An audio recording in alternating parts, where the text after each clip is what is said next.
Welcome back to IowaWorks. We're joined in this segment by Lin Phillips, who is a career counselor with career and life transitions. Lin, I think some of the transitions that Iowans go through when they're going through a job seeking or a transition in their life can be, very troublesome. And I've met many Iowans who get caught in one step of the process. Can you talk a little bit about that and how you kind of keep people motivated when they're going through these kinds of transitions? Oh, keeping motivated is a big problem. I think the first most important thing is a person needs to take care of themselves. Mm-hmm. Eat right, sleep on schedule, keep the same sleep schedule as you have when you work. Get up at the same time each day, have a purpose for getting up each day. Keep your skills up. Keep connected with your friends. Connected with your friends. Those are all real critical things. A good way to keep skills up is to volunteer your services somewhere, and that does two things. It serves to keep your skills up. It also serves to help you make connections and to network and give you a purpose for getting out. Right. Do you think looking for a job should be a full-time job? Yes, it is. Think of any regular job. You have time off, you have work time, you get breaks for lunch, but think of it as a split shift job. So it's not necessarily an 8 to 5 endeavor. Sometimes you work 6 a.m. to 10 a.m. and then 6 p.m. to 10 p.m. The important thing is to use a calendar, to stay focused on what you're doing, plot the most important activities in your calendar. If it's connecting with somebody in a particular office, you have to do it during their work time, that gets plotted in.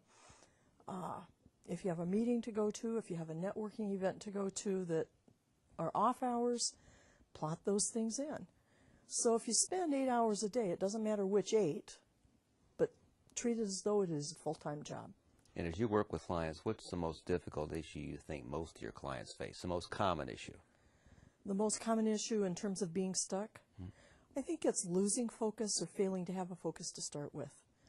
You have to know where you're going to end up, or you go on a really wild ride. Good point.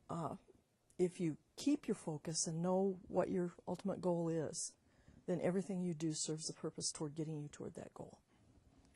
Lin, one of the things that I think we're seeing during this recession is that many Americans are having to take a lower paying job than the previous job that they had. Is that okay to do? And people question that a lot, How do you explain that on your resume and why did you do that? But I think it's very common in this recession. It very much so is. I guess one way to look at it is unemployment pays zero. So you're not taking a lower pay from zero. That's moving ahead. There are some real acceptable reasons that a person can give for taking a lower pay. If you are starting a new career in a field that you haven't been in before, it's very logical that you would come in at a lower pay than where you left from your expertise in the prior job. If you are changing from the for-profit world to the non-profit world, non-profit sector pays considerably less than the for-profit sector, another reasonable reason to take a lower pay cut. If you have been a supervisor or manager in the past and really wish to take a step back and say, doing that part wasn't fun. I really enjoyed the more technical aspects of my job. So moving from supervisor manager to a technical person or a line person is another reason that's real acceptable for taking a job. And it's okay to explain in the interview saying, I did supervisory managerial work. I don't want to do that anymore. I know that line work pays less, and I'm very willing to do that. Another reason for taking a lower pay cut would be look at your own personal circumstances. If the kids are through college and you don't have the need for as much money anymore, you want to trade out the salary for more purpose or meaning in your life, you can explain that. But the important thing is if you are going to accept less and you're concerned or your potential employer is concerned that you may be a flight risk to move to a higher paying job when one opens up, you can assure them by giving them the reasons for why you are accepting less and willing to accept less.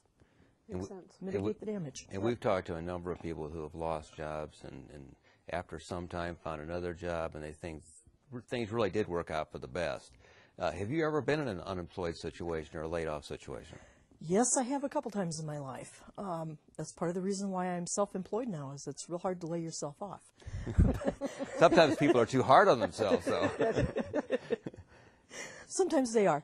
Yes, about 16 years ago, I was laid off from a career counseling position for a corporate entity here in the metro area.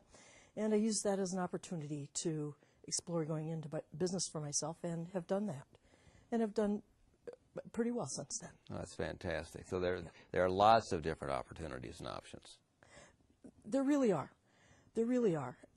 All the time in the job network force, people are coming and going from positions. Even in a very tight market that we're in now, there are always openings. There are always places. I think one of the struggles that are going on right now is that unemployment can be very isolating. You can do so much of it from your home computer. You don't have to get out to apply for jobs. What are your thoughts about that, and how people can keep kind of connected with their friends and family? Probably the biggest pitfall that current job seekers they fall into is hiding behind that computer and using the computer as their only tool for looking for options. It is so important to leave that computer, periodically get out and meet people and network with human beings. That's a very good point to end with, Lynn. Thank you very much. You've given us a lot of very good information, and we'll be right back.